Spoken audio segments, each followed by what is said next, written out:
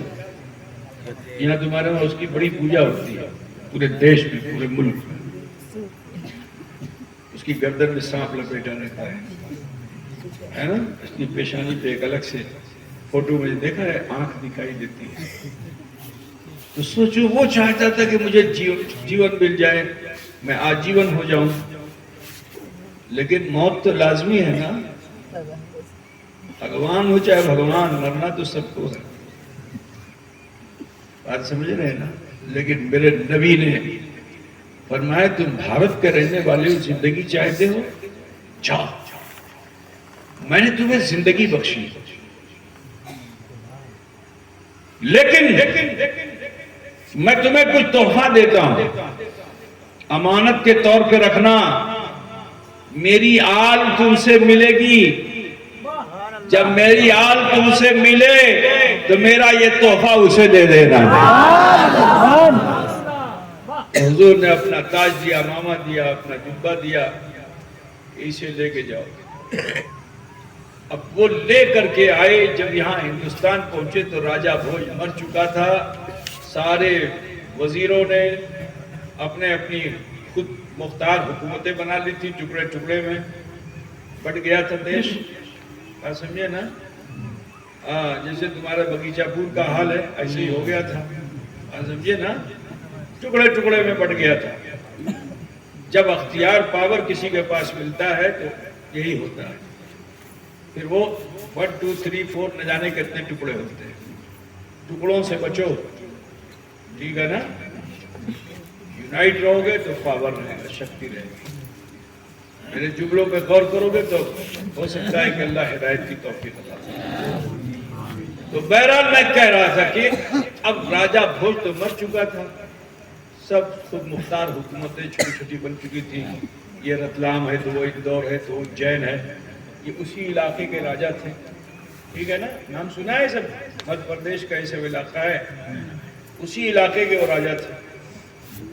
تو اب جب بابا رتن یہاں آئے تو دیکھا کہ سب شیش ہو چکا ہے، تو کیا کرے، راجہ مر چکا ہے، تو آپ نے تبلیغ دین کرنا شروع کر دیا، اسلام کا پرچار کرنا شروع کر دیا، دعوت حق دینی شروع کر دیا۔ آپ کے ساتھ بھی بڑی جماعت ہو گئی، تو آپ ایک جگہ ٹھہرتے نہیں تھے، خانہ بدوش زندگی جی رہے تھے، کبھی یہاں کبھی وہاں کبھی وہاں کبھی وہاں، چلتے چلتے چلتے چلتے آپ مدھیہ پردیش سے کہاں پہنچ گئے؟ راجستھان۔ 700 سال کا عرصہ گزر گیا، اب 700 سال کے بعد وہاں ابراہیم مجذوب نے بشارت دی، اشرف جہانگیر پیدا ہوئے، لیکن سنو، وہ اشرف جہانگیر سمنانی جو محل میں پیدا ہوئے تھے، لیکن وہاں ایک بزرگ تھے، ان کا نام تھا علاء الدولہ سمنانی۔ کیا نام تھا؟ جی، تصوف جسے کہتے ہیں، اس میں تصوف میں 2 راستے ہیں، ایک ہے طریقہ وحدت الوجود کا، اور دوسرا طریقہ ہے وحدت الشہود کا۔ جو 4 سلسلے ہیں، 4 سلسلوں میں سے 3 سلسلہ وہ ہے کہ جو وحدت الوجود کا قائل ہے، سلسلہ قادریہ، سلسلہ چشتیہ اور سلسلہ سہروردیہ۔ ان کے وہاں سلسلہ اس میں کیا ہے؟ فلسفہ وحدت الوجود پر۔ ابھی جو مولانا نے اشعار پڑھے نا آغا حضرت اشرفی میاں کے، یہ فلسفہ وحدت الوجود کے اشعار تھے، جسے سمجھنا آپ لوگوں کے بس کی بات نہیں ہے، خدا پوچھ گیا نا۔ ایک ہوتا ہے فلسفہ وحدت الشہود، حضرت علاء الدولہ سمنانی وہ تھے کہ جو فلسفہ وحدت الشہود پر. ایک نام اور آپ نے بہت دیکھا ہوگا سیریل وغیرہ اس میں، موبائل میں اور ٹی وی میں، اس میں ترکی کا دکھلاتے ہیں سب پورا، ہے نا. اس کے اندر ایک بزرگ کا نام آتا ہے حضرت محی الدین ابن عربی. کیا نام آتا ہے؟ حضرت محی الدین ابن عربی. یہ پورا ہندوستان جانتا ہے، پاکستان جانتا ہے، سب جان گئے. جب سے وہ سیریل آیا سب نے اس کو دیکھا تو سب اس کے اندر جو بزرگوں کا طریقہ، ذکر اذکار، یہ وہ جو تھے وہ فلسفہ وحدت الشہود پر تھے. عزیزان گرامی خیال فرمائیے. حضرت علاء الدولہ سمنانی کی صحبت میں بچپن سے آپ رہتے، معرفت کی تعلیم حاصل کرتے، مدرسے میں پڑھتے. 7 سال میں آپ حافظ قرآن صرف نہیں ہوئے بلکہ قرأت سبا میں، ٹھیک ہے، آپ نے قرآن کو 7 طریقے سے پڑھنا سیکھ لیا تھا. خدا بول گیا نا. اور پھر 14 سال کی عمر تک آپ بڑے علامہ فہامہ، کئی کتابوں کے مصنف بھی ہو گئے. بابا کا انتقال ہو گیا. اب جب والد صاحب کا انتقال ہو گیا تو لوگوں نے آپ کو تخت پہ بٹھا دیا، لیکن آپ کا من تو ادھر لگتا تھا. جو ایک مرتبہ جامع وحدت پی لیتا ہے نا تو پھر اسے پھر کسی اور شربت اور شراب پسند نہیں آتی ہے. پھر وہی وہ جامع وحدت کی تمنا کرتا ہے، آرزو کرتا ہے. لیکن 10 سال تک آپ نے حکومت کی عدل و انصاف کے ساتھ. اسی زمانے میں آپ کو بتاؤں کہ تاتاری ایک قوم جو چائنا کے قریب سے نکل کر کے اور عراق میں گئے تھے وہ لوگ، اور انہوں نے مسلمانوں کا قتل عام کرنا شروع کیا تھا. تو حضرت اشرف جہانگیر سمنانی کا دارالحکومت جو تھا سمنان، اور پھر ادھر ایک ندی بڑی ہے، اسی ندی، وہ ندی پارٹ کرتی ہے، ٹھیک ہے. تو یہ جو تاتاری گئے اس ندی کے اس پار تھے تو حضرت مخدوم اشرف جہانگیر سمنانی نے فوج کشی کی، اور ایسی فوج کشی کی کہ اس کی ہیبت ان تاتاریوں کو ہوئی. تو پھر اس طرف انہوں نے رخ نہیں کیا، وہ عراق کی طرف چلے گئے. جا رہے تھے ایران کی طرف، مڑ گئے عراق کی طرف چلے گئے. خدا بوجھ گئے نا. وہ اشرف جہانگیر سمنانی ہیں، 10 سال حکومت کیا. آمد میں ان کا ایک عدل و انصاف بھی بتا دوں مخدوم اشرف کا. سنیں گے بھائی آپ لوگ؟ بڑھ جائیں گے، بولو. ایک مرتبہ مخدوم اشرف جہانگیر سمنانی کے وزراء نے کہا کہ حضرت حکومت کے کام سے بہت تھک چکے ہیں تو تھوڑا شکار کے لیے جنگل چلنا چاہیے. مخدوم صاحب نے کہا چلو ٹھیک ہے، تم لوگ شکار کرنا، میں تھوڑا مراقبہ محاسبہ بھی کر لوں گا. اب وہاں جنگل میں آپ تشریف لے گئے، آپ کا خیمہ لگا، آپ ذکر و فکر میں مصروف تھے. آپ کے کچھ سپاہی وہ جنگل میں گھوم رہے تھے کہ ایک بڑھیا دہی لے کے جا رہی تھی، دہی. ان سپاہیوں نے اس کو بلایا، کہا ادھر آؤ، اور اس سے چھین کر کے دہی کو کھا لیا. اب جب دہی کو کھا لیا چھین کر کے تو وہ بڑھیا اشرف جہانگیر سمنانی کی بارگاہ میں فریاد لے کے آئی کہ حضور امی غریب ہمار دہی آپ کے سپاہیوں نے کھا لیا. تو مخدوم صاحب نے پوچھا کہ کیا تم اسے پہچانتی ہو اور شہادت شرعیہ دے سکتی ہو؟ تو کہا شہادت شرعیہ تو میں نہیں دے سکتی، ہاں لیکن اللہ کو میں گواہ بنا کے بولتی ہوں. اللہ شاہد ہے، اس نے دیکھا ہے، اس کے علاوہ میرے پاس کوئی شاہد نہیں ہے. تو حضرت نے فرمایا کیا تم پہچان لو گی؟ کہا ہاں بالکل پہچان لو گی. آپ نے سارے سپاہیوں کو جمع کیا، بڑھیا کے سامنے سے گزارا جانے لگا. تو 3 سپاہی تھے جنہوں نے چھین کر کے کھایا تھا، ان کو مخدوم اشرف جہانگیر سمنانی کی طرف اس نے کہا کہ یہ ہے، اشارہ کیا یہ ہے. حضرت مخدوم اشرف نے جب اس سے پوچھا کہ بھئی ان سپاہیوں سے کہ تم نے کھایا اس کی دہی، انہوں نے انکار کر دیا اور یہی کہا کہ ان کے پاس کوئی شہادت ہو تو دیں. اب وہ بڑھیا تو شہادت دے نہیں سکتی، اور حکم جو ہے بغیر شہادت کے حکم نافذ نہیں ہو سکتا ہے، اسی کو بتانا چاہتا ہوں، ٹھیک ہے؟ اللہ کا ولی تو اس پر تو الہام بھی ہوتا ہے نا، وہ تو روشن ضمیر بھی ہوتا ہے، لیکن فتویٰ دے سکتا ہے؟ مخدوم اشرف اپنی نگاہ ولایت سے تو دیکھ چکے تھے، لیکن بغیر شریعت کے حکم کے، شریعت کا حکم کب نافذ ہوگا؟ کہ جب شہادت ہوگی۔ پتہ کچھ نہیں ہوتا۔ عید کی نماز، یہ بتاؤ کوئی صوفی صاحب عید کی نماز بغیر چاند دیکھے عید کی نماز پڑھیں گے؟ بولو۔ اپنا روزہ رکھیں گے؟ روزہ رکھنا تو صوفی صاحب کے اوپر ہے نا، فرض کہ نہیں ہے؟ تو معلوم کیا ہوا کہ بغیر شریعت کے طریقت نہیں ہے، اب بغیر طریقت کے معرفت نہیں ہے۔ خدا کا پوچھتے چلے بابا، ایک دن کی عید نہیں کر سکتے ہو، 30 دن کا روزہ نہیں رکھ سکتے ہو اگر چاند نہ دیکھو۔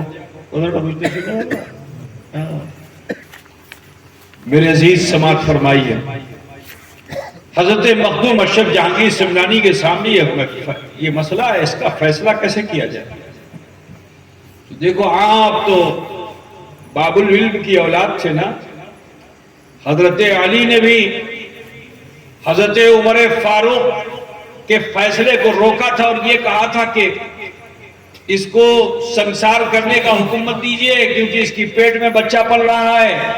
علی نے نگاہ ولایت سے دیکھا تھا اور فرما دیا تھا، اور وہ حقیقت انہی کی اولاد اشرف جہانگیر سمنانی ہے۔ اب اس کا فیصلہ کیسے کریں؟ تو آپ نے فرمایا کچھ سپاہیوں سے مکھی پکڑو، زندہ مکھی پکڑو۔ اب مکھیاں پکڑی گئی، آپ نے فرمایا ان سپاہیوں کے منہ میں ڈال دو۔ اب جیسے ہی مکھی منہ میں ڈالی گئی تو اس کو بومی آنے لگی۔ مکھی سمجھتے ہو کہ نہیں سمجھتے ہو؟ شہد کی مکھی نہیں، تم لوگ شہد، یہاں کے لوگ شہد کا کام کرتے ہیں نا کچھ۔ بومی آئی، اب جو بومی آئی تو جو دہی کھایا تھا وہ سب باہر، تو تب بجھ رہے نا۔ تو حضرت نے فوراً فیصلہ فرمایا اور پھر ان تینوں کو سزا میں رکھ دی۔ عزیزان گرامی، تو خیال کیجئے کہ وہ اشرف جہانگیر سمنانی ہے جن کا فیصلہ ایسا ہے۔ عزیزوں 10 سال تک یہ حکومت کی اور بار بار انتظار ہے کسی کا، یہاں تک کہ وہ دن آ گیا کہ حضرت خضر آئے اور آ کر فرماتے ہیں اشراف وقت سفر باندھو، وقت آ چکا ہے، وقت آ چکا ہے۔ آپ نے اپنی ماں سے اجازت لی، ماں نے کہا بیٹا جا رہے ہو تو ایسا جاؤ کہ میں یہ سمجھوں کہ تم جہاد میں جا رہے ہو۔ تو فوجی لباس پہنا، تلوار لیا، ہتھیار لیا، سب کچھ تیار ہوئے، ماں کا قدم آ کے چوما، ماں نے سر پہ ہاتھ رکھا، پیشانی کو بوسہ دیا اور پھر فی امان اللہ کہہ کر کے بیٹے کو رخصت کر دیا۔ حضرت اشرف جہانگیر سمنانی جب سرحد پہ پہنچے تو آپ نے لباس کو اتار دیا فوجی اور حقیقانہ لباس پہنا، اپنے ساتھیوں سے کہا کہ جو مال و اسباب ہے سب لو اور جاؤ اور مجھے تنہا چھوڑ دو۔ میں سیرو فی الارض کی تفسیر، سچی تفسیر بننا چاہتا ہوں، اللہ کی رحمتوں کو تلاش کرنا چاہتا ہوں۔ خدا فرماتا ہے سیرو فی الارض، زمین کی سیر کرو، اس لیے نہیں کہ وہاں لڑکی ہے وہاں لڑکا ہے، وہاں یہ ہے تو وہاں حسن ہے وہاں جمال ہے، نہیں، اللہ کے انوار اور اس کی معرفت کو پانے کے لیے سیرو فی الارض کی سچی تفسیر بنو۔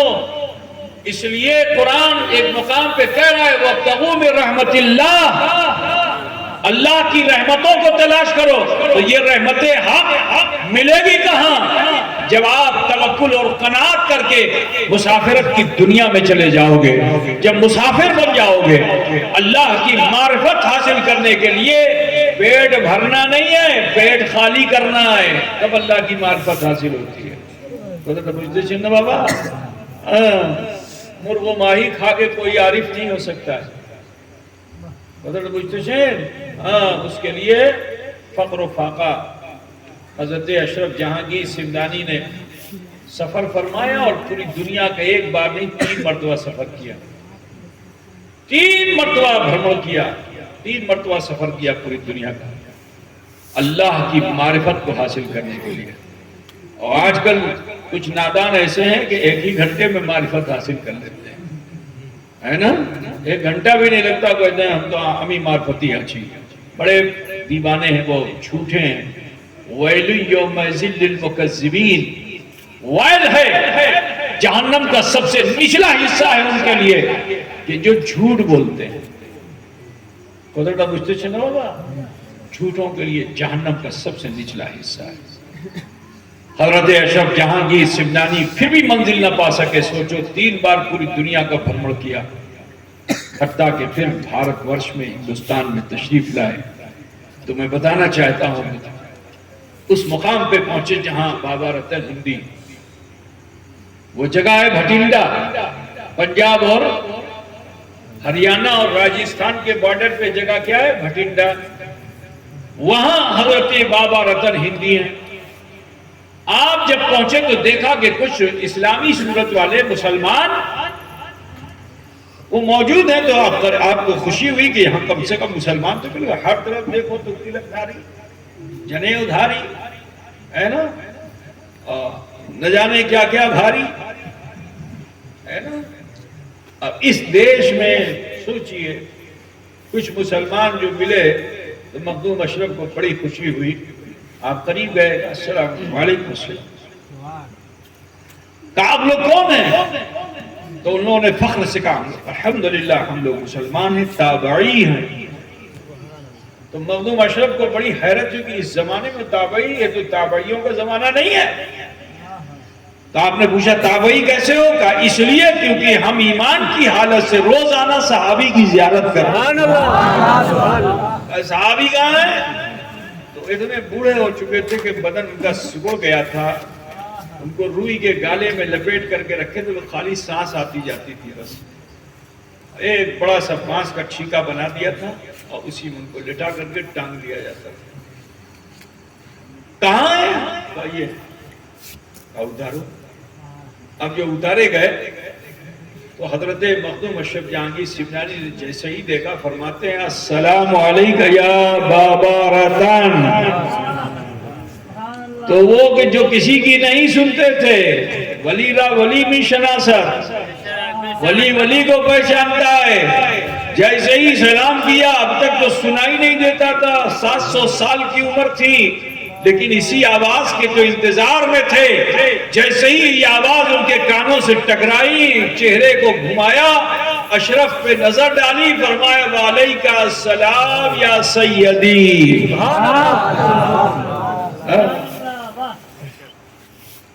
یہ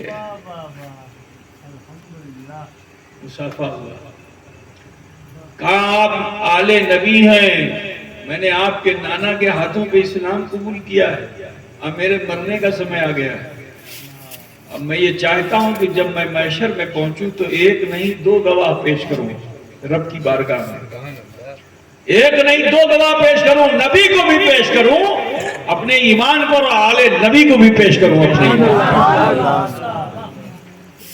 حضرت اشرف جہانگیر سمنانی نے کلمہ پڑھایا، آپ نے فرمایا کہ آپ کی امانت میرے پاس ہے۔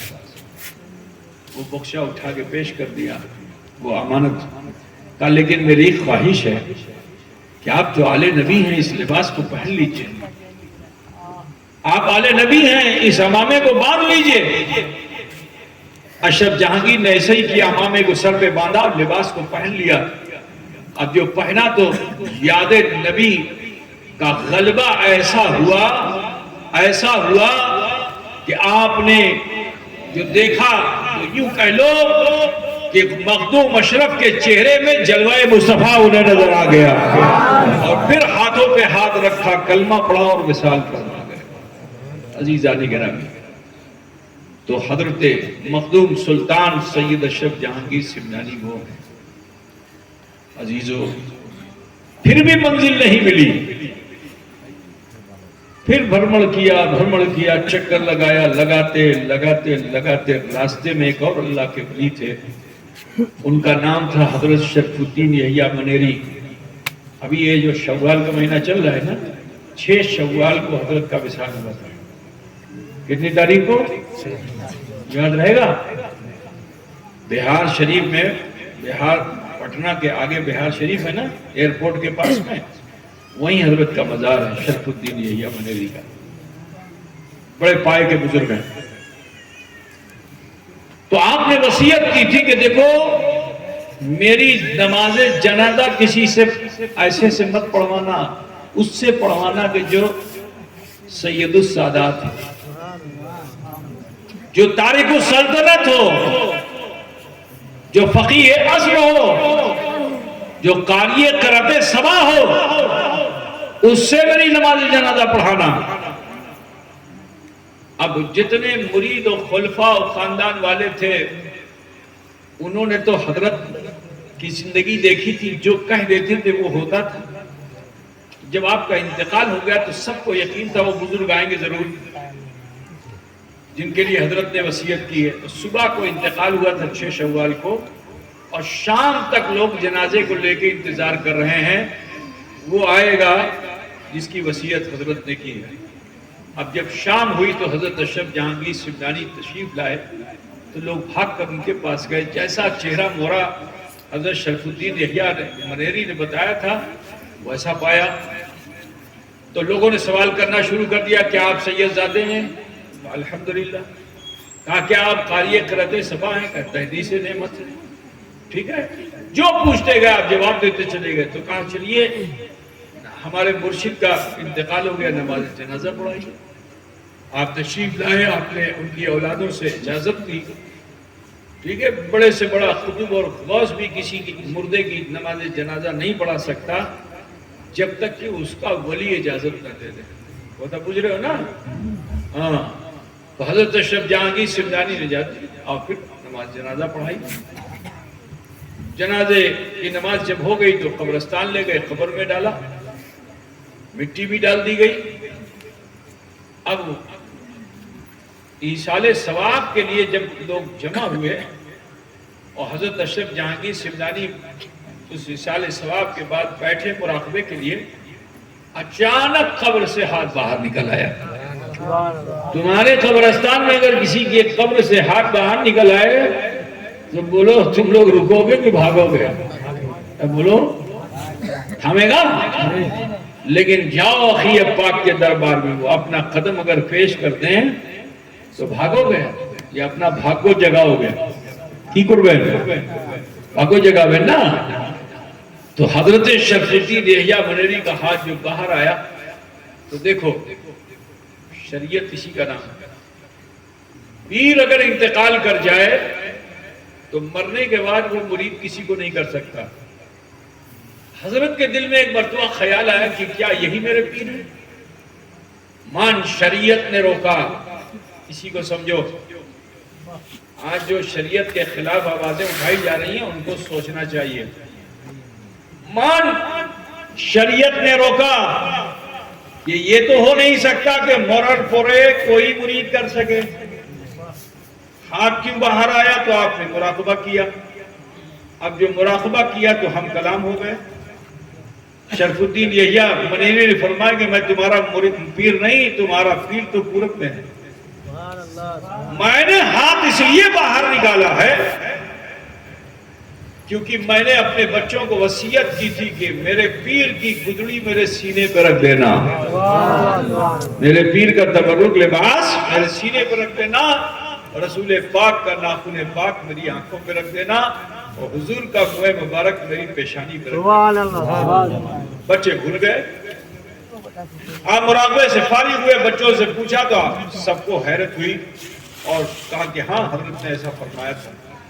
غرض کے وہ تبرکات لائے گئے، حضرت مخدوم اشرف ان کے ہاتھ میں دیے.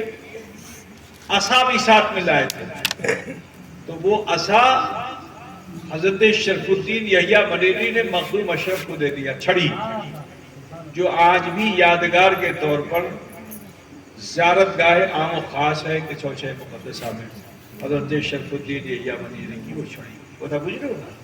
تو عزیزو پھر بھی منزل نہیں ملی. ذرا سوچئے کہاں صحابی سے ہاتھ پہ ہاتھ رکھا، ٹھیک ہے، تابعیت مل گئی، پھر بھی منزل نہیں ملی. کہاں ایک اللہ کے ولی کی نماز جنازہ پڑھائی، قبر سے ہاتھ نکلا، پھر بھی منزل نہیں ملی.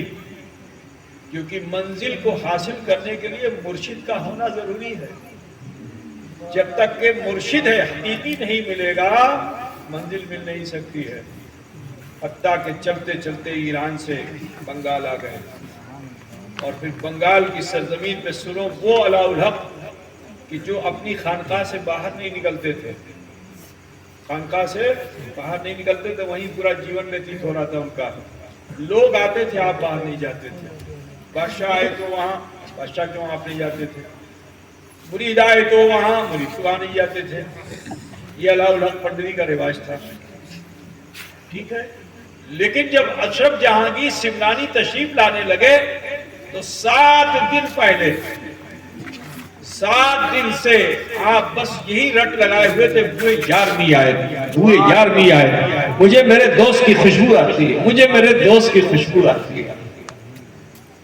اور آخر خانقاہ سے نکل کر 2.5 میل مدینہ کے پاس گئے، مدینہ اسٹیشن جدھر ہے وہاں تشریف لے گئے، اور ایک سیمل کے پیڑ کے نیچے آپ انتظار کر رہے ہیں. جب آپ تشریف لائے، ملاقات ہوئی، سلام علیکم ہوا، فرمایا کہ اے فرزند اشرف، تمہارا آنا مبارک، میں نے آپ کے لیے پالکی کا انتظام کیا ہے، اس پہ بیٹھ کے چلیے. آج اس زمانے میں مرید خوش ہوتا ہے جب پیر صاحب اس کے لیے کچھ دیکھ لیں، اس کو کچھ اچھے سے بول دے، اس سے کچھ اس کے لیے کھانا پھر کھلا دیں، پانی پلا دیں، تو بڑا خوش رہا پیر صاحب، بڑا سوالو. حضرت علاء الحق نے کیا کہا کہ یہ پالکی میں تمہارے لیے لایا، اس پہ بیٹھو. تو اشرف جہانگیر کو تو خوش ہونا چاہیے تھا، لیکن سنو، مرشد ٹیسٹ لیتا ہے، کبھی ڈانٹ کے ٹیسٹ لیتا ہے، کبھی مسکرا کے ٹیسٹ لیتا ہے، کبھی کھلا کے ٹیسٹ لیتا ہے، کبھی سلا کے ٹیسٹ لیتا ہے. اگر اس ٹیسٹ میں تم کامیاب ہو گئے تو کامیاب. پیر صاحب کو ایسے ہی مت سمجھنا، بات سمجھ رہے ہو نا، اور تمہارا امتحان لیتا رہتا ہے. برادران اسلام، خیال فرمائیے، حضرت اشرف جہانگیر سمنانی کی عاجزی و انکساری دیکھیے. آپ نے عرض کیا حضور یہ تو آپ کا حکم ہے سر آنکھوں پہ، لیکن میں بھی ایک تمنا لے کے آیا ہوں، اگر کہیے تو عرض کر دوں. ہاں بتاؤ کیا کہنا چاہتے ہو.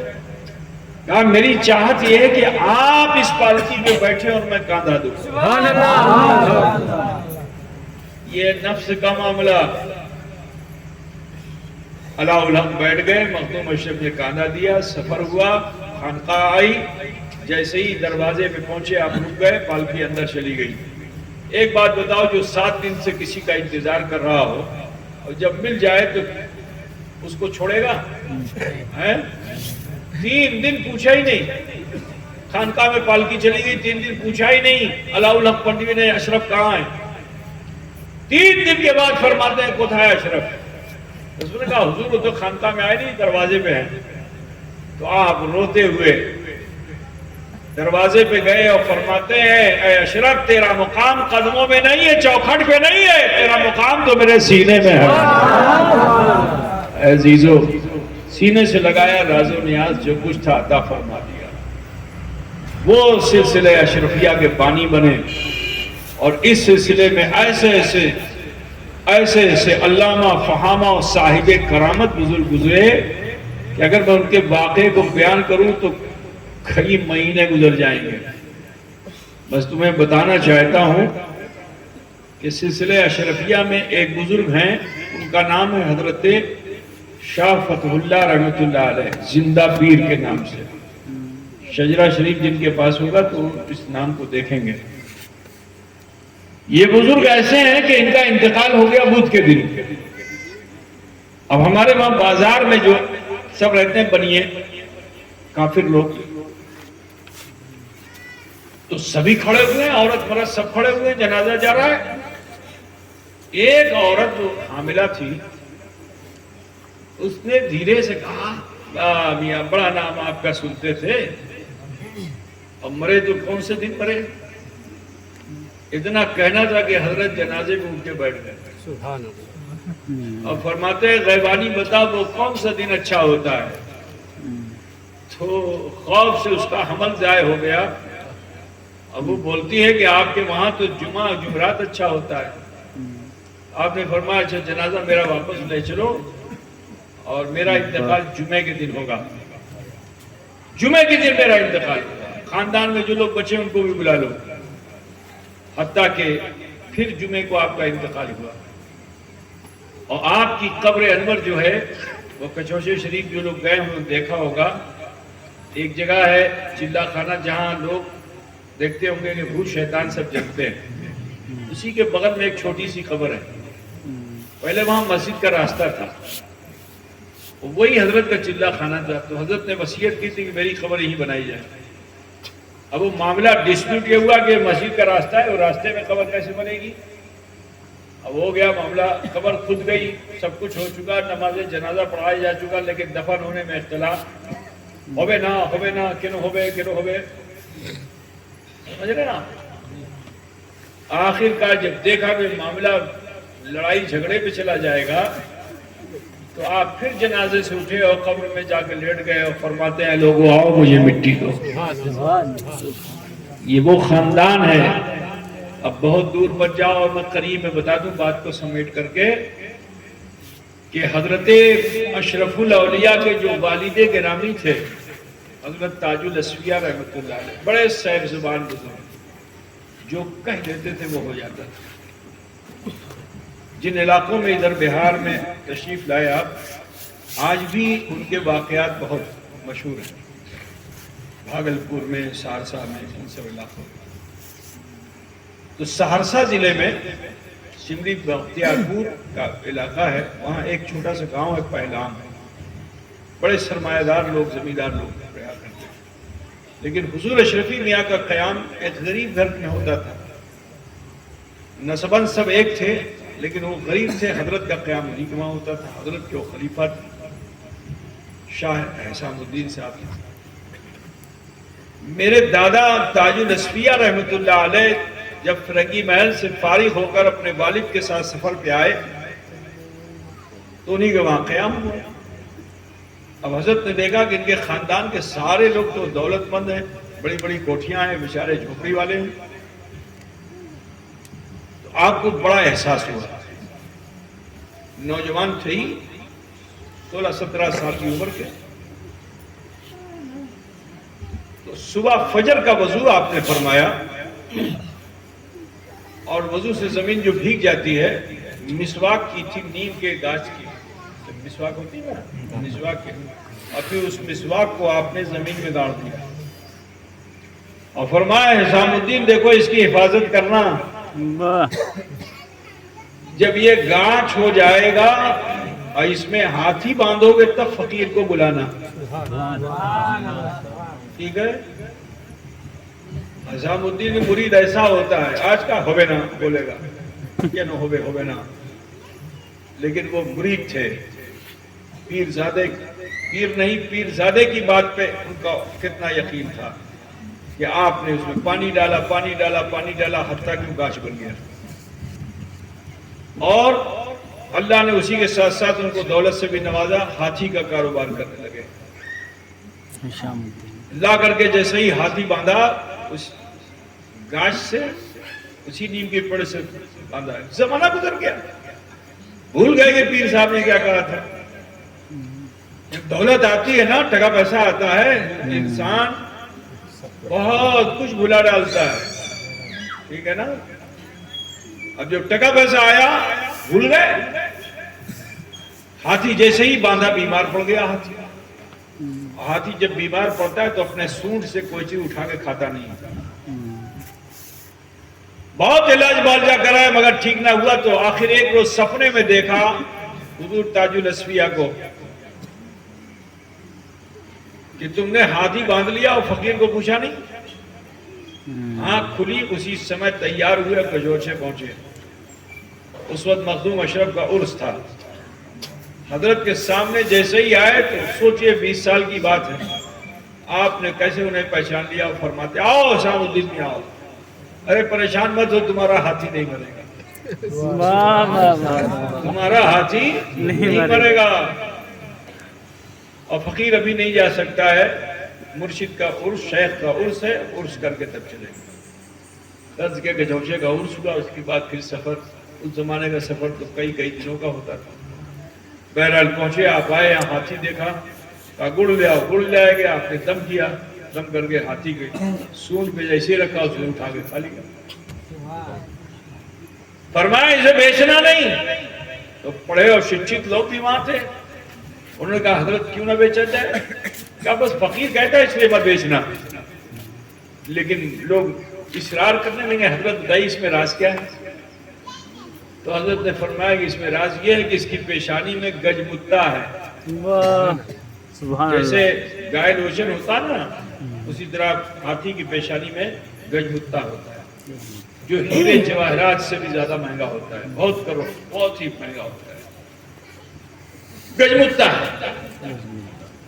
اگر غریب کے وہاں چلا جائے تو غریب امیر ہو جائے، امیر کے وہاں چلا جائے تو امیر غریب ہو جائے۔ کیا ہم یہاں ایسا بات کرتے ہیں، شریعت میں ہے کہیں ایسا؟ دیکھو بھائی، فقیر جو کہتا ہے مان لو، مسلمانوں تو نہیں مانا، لیکن ایک ہندو تھا سمری بختیار پور کا، اس کو اولاد نہیں ہوتی تھی، حضرت نے دعا کی تھی تو اولاد ہوئی تھی، اور بچہ مر گیا تھا، پھر حضرت نے اس کا کان چھدوایا تو پھر وہ زندہ بھی ہو گیا تھا۔ اس کا نام حضرت نے ہنومان پرساد جہنوی رکھا تھا۔ تو اب جس کو بچہ پیدا ہو، بچہ مر جائے پھر زندہ ہو جائے، تو بولو اس کا یقین کتنا پختہ ہوگا۔ تو وہ بنیا آیا، آنے کے بعد کہا کہ شیخ جی ہاتھی بیچیں گا، تم کیا لوگے بنیے، ہاتھی کی کیا ضرورت ہے؟ کہا نہیں، ہمارے گجراج ہیں، مہاراج ہیں، ہم اس کو خریدیں گے۔ کتنے میں بیچو گے؟ تو انہوں نے کہہ دیا 1 لاکھ کا بیچیں گے۔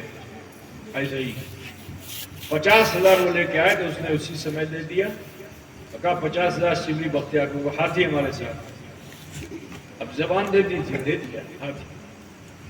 آگے ایک تالاب تھا، اسی تالاب پہ لے جا کر کے اس نے ہاتھی کو ڈالا اور بندوق سے شوٹ کروا دیا، اور سر پھڑوا کر کے گجمتا نکلوا لیا، جس سے وہ کروڑ پتی ہو گیا۔ کلکتے میں اور یہاں آسام میں اور دارجلنگ میں بہت سی جگہوں پر اس کے ٹی گارڈنس ہو گئے، بہت بڑا بزنس ہو گیا لوہے کا اس کا۔